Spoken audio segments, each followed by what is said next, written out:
welcome back to Casa Davidson and specifically the Davidson Dining Room as we take just 5 minutes to hop into the Word of God into Mark.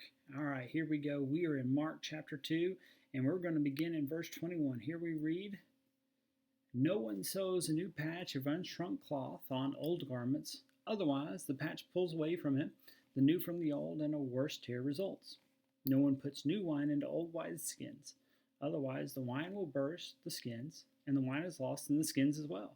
But one puts new wine into fresh wineskins." All right, now here's where we have to remember a key principle of understanding the Bible, and that is context is king.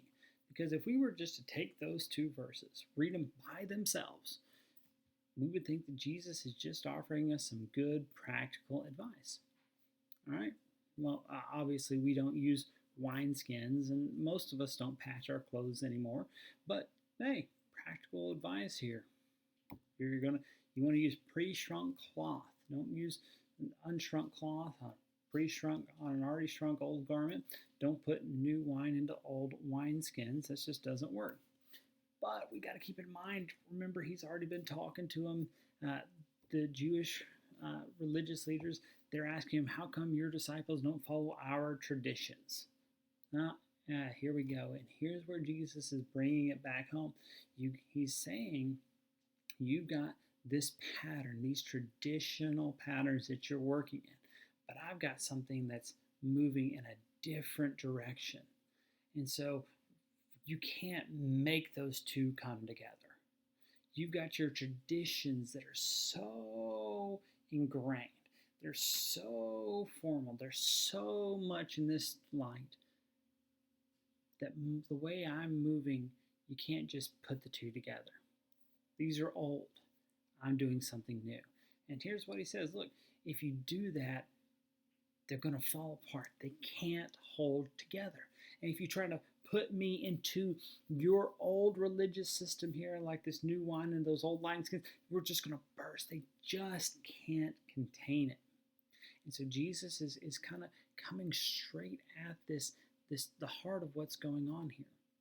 You can't fit me and my mission into your traditional approaches of just here's what I do, and Jesus is just going to come in and fit it. He's like, no. I'm something new, and I'm going to do a new work that you can't contain.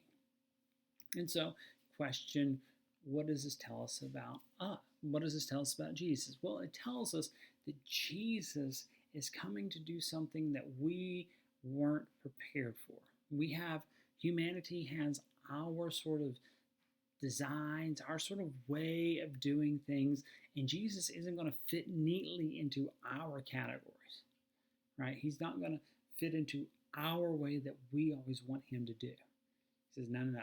I've got a different way of doing things. And that just comes from the fact that he's God. We're not. We have the way we think things should go, but he's like, guess what? Here's how it's actually going to go. So that's what it tells us about Jesus. What does this tell us about ourselves? It tells us, well, as much as we don't want to admit it, we really, really, really do try to make Jesus fit into our own systems, to our own preconditioned boxes. Here's how we think Jesus should act. Here's what we think Jesus should do. Here's how we think he should respond.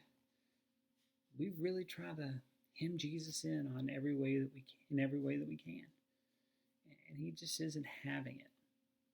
And so the question we, again, have to ask ourselves, as we do every day, not just, okay, here's what the text means, but what does the text call me to do? How does this text call me to a new, deeper obedience?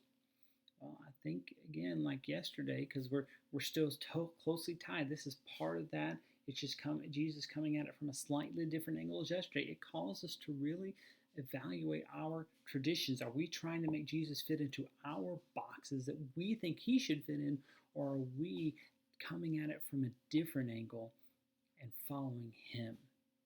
And so, that's one of those questions that we always have to ask, because we quickly fall into patterns and traditions, And if we're not careful, we will elevate those traditions, the way we like things done, above the way Jesus actually is. And so we have to be careful, and we have to evaluate our hearts to make sure that the patterns we develop are consistent with Him.